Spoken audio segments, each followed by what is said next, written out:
নমস্কার, আপনারা নিশ্চয় সুস্থ আছেন, ভালো আছেন। পশ্চিমবঙ্গ সরকারি সাহায্যপ্রাপ্ত প্রতিষ্ঠানের কর্মীদের বকেয়া মহার্ঘ ভাতা সংক্রান্ত একটা জরুরি বিজ্ঞপ্তি সামনে এসেছে। রাজ্য সরকারের ফিনান্স ডিপার্টমেন্ট অর্থাৎ অর্থ দপ্তর একটা গুরুত্বপূর্ণ নির্দেশিকা জারি করেছে।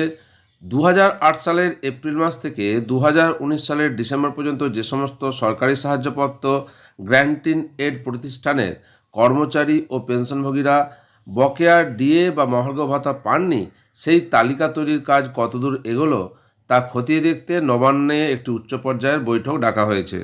আগামী 1 এপ্রিল 2026 অর্থাৎ আগামীকাল বিকেল 4টের সময় নবান্নের অর্থ দপ্তরের যে কনফারেন্স হল আছে, সেই কনফারেন্স হলে এই বিশেষ আলোচনা সভাটি অনুষ্ঠিত হবে।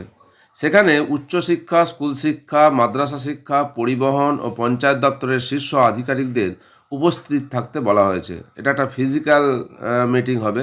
মূলত 2008 থেকে 2019 সাল পর্যন্ত বকেয়া মহার্ঘ ভাতার হিসেব এবং তালিকা চূড়ান্ত করার অগ্রগতি নিয়ে এই বৈঠকে আলোচনা করা হবে।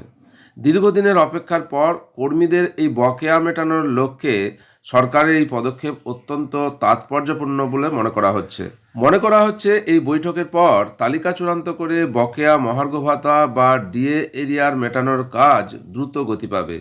আগামীকাল অর্থাৎ 1 এপ্রিল 2026 এই গুরুত্বপূর্ণ আলোচনার পর বা মিটিংয়ের পর কী তথ্য সামনে উঠে আসে তা আপনাদের সঙ্গে অবশ্যই শেয়ার করব। আপনারা সকলে সুস্থ থাকুন, ভালো থাকুন।